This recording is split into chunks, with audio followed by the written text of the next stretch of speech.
kelas B semester 6.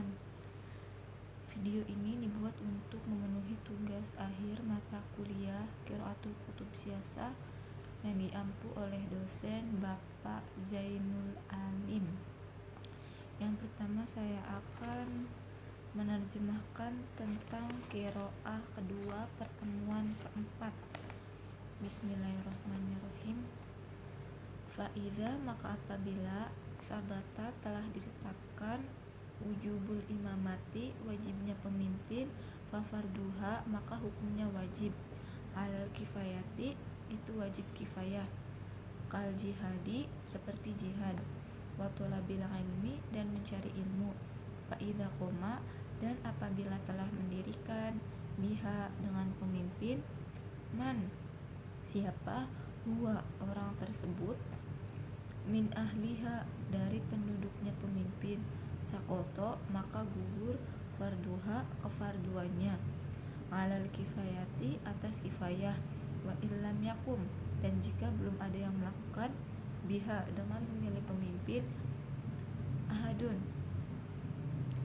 pertama, khoroja, maka telah keluar, minan nasi, dari manusia, farikoni, dua golongan, ahaduhuma, salah satu dari keduanya, ahlul ihtiyari, yaitu orang yang memilih, hatta yahtaru, sehingga mereka memilih, imaman, pemimpin, lil ummati, untuk umat, wasani, dan yang kedua, ahlul imamati, orang yang berhak menjadi pemimpin, hatta yantaswibu, sehingga dipilih, ahaduhum, salah seorang dari mereka, lil imamati, untuk menjadi pemimpin, balaisa, dan tidak, alaman, atas seseorang, ada, selain,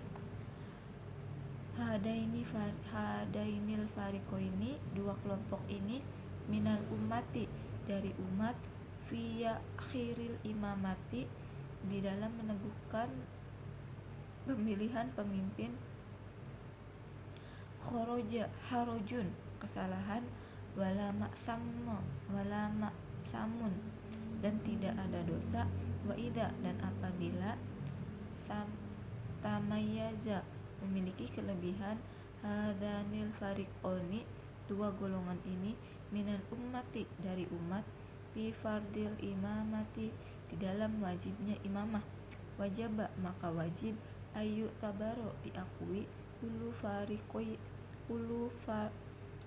fariqin, tiap-tiap kelompok, minhuma, dari keduanya, bisuruti, dengan syarat-syarat, al mu'tabaroti, yang diakui atau legal, fihi, di dalam fatnik, fa amma ahlul ihtiyari, adapun kelompok orang yang memilih, fasyurutul mu'tabaratu, maka syarat-syarat yang diakui itu, fihim, di dalam mereka, salah satun, ada 3, ahaduhuma, yang pertama, al-adalatu, adil, al-jami'atu, menyeluruh, lisyurutiha, dengan syarat-syaratnya, wasani, dan yang kedua, al-ilmu, memiliki ilmu, alladzi yatawassalu bihi, yang dapat menyampaikan dengan ilmunya, ila ma'rifatin man, kepada siapa mengetahui seseorang, yastahiqu, yang berhak, al-imamatu, menjadi pemimpin, ala syurutil mu'tabarati,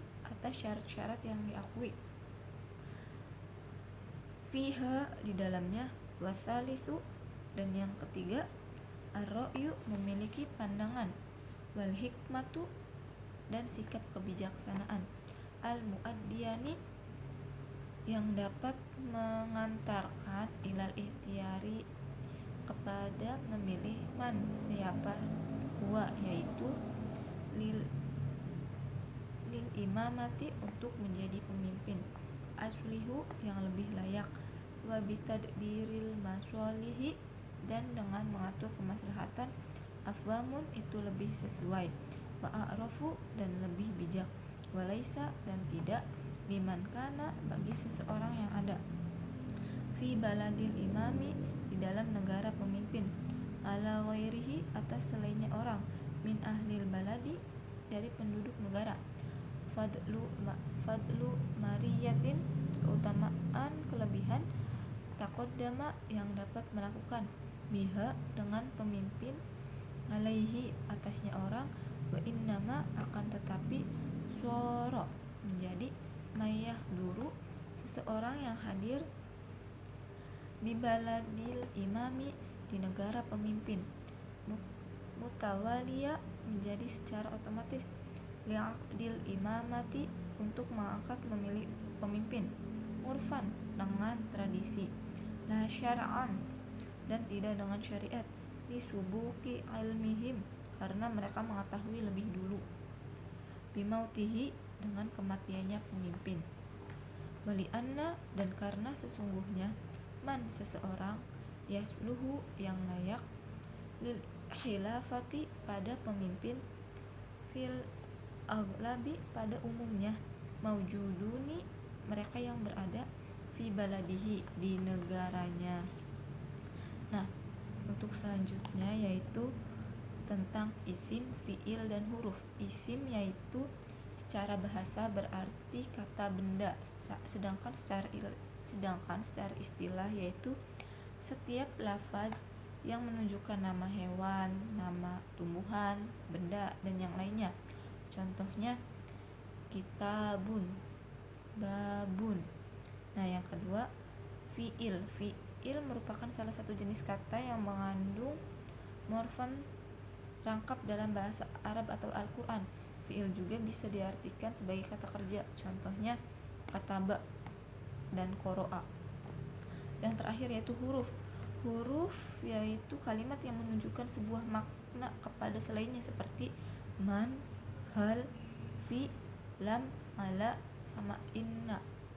Nah, yang selanjutnya yaitu i'rob. I'rob secara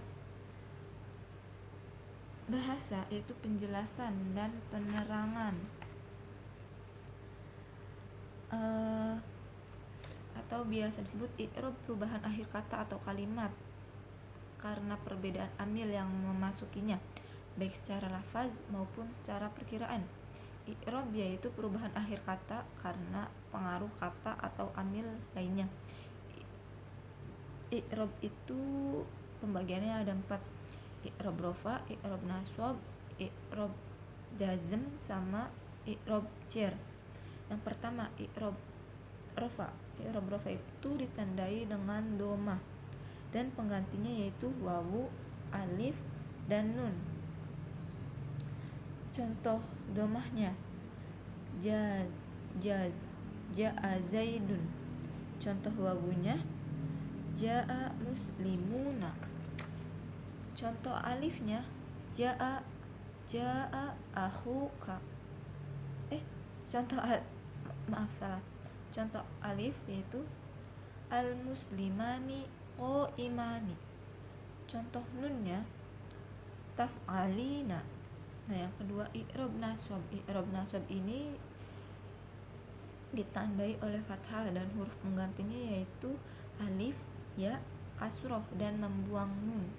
Contoh dari fathah itu kalau isim mufrad itu kitabun, kalau jamak taksirnya kutuba.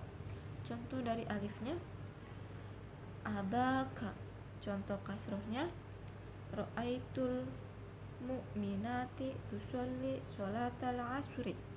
Contoh ya kitabaitni, dan membuang nun atau af'ul khamsah yaitu la tadhhaba. Nah, yang ketiga i'rob jar. I'rob jar itu ditandai oleh kasroh dan penggantinya yaitu ya dan fathah. Contoh kasroh itu yang isi mufrad marartu bi zaidin, yang ya-nya isim 5 ja'a gulamu abika. Yang fathah ini fathah menjadi tanda i'rob khadfah pada isim ghair musafir atau isim yang menerima tanwin. Contohnya huwa akhu ahmada. Nah, i'rob yang terakhir itu i'rob jazm. I'rob jazm itu ditandai oleh sukun dan penggantinya yaitu membuang huruf. sukun itu contohnya dari fi'il mudhari sahibul akhir. Lam yaktub Muhammadur risalati.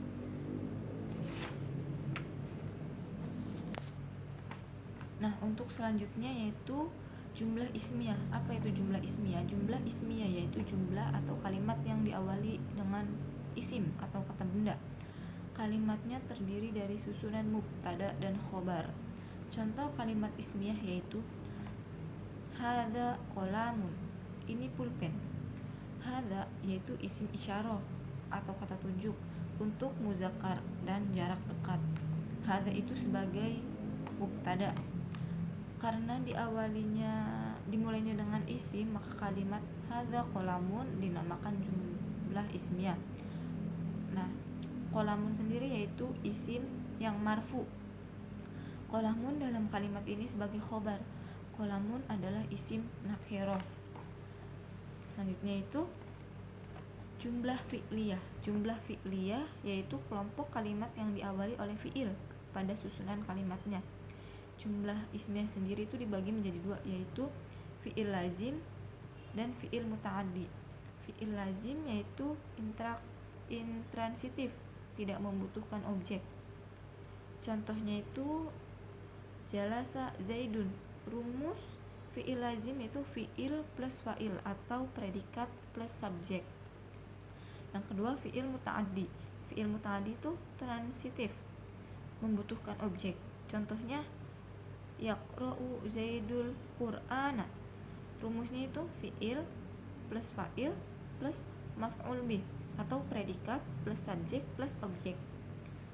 Lalu yang terakhir itu amil nawasik.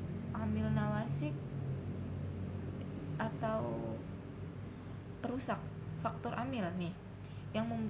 Faktor amil yaitu yang membuat jumlah ismiyah menjadi rusak hukumnya. Seperti kana, inna, dan zonna.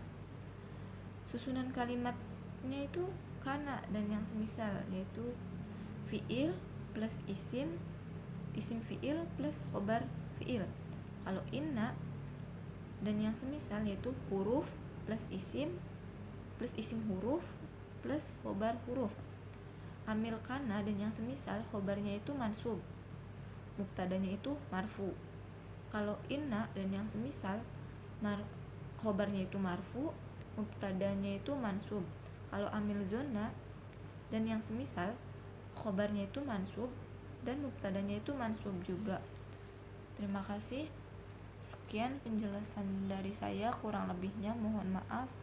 Wabillahi taufiq wal hidayah. Wassalamualaikum warahmatullahi wabarakatuh.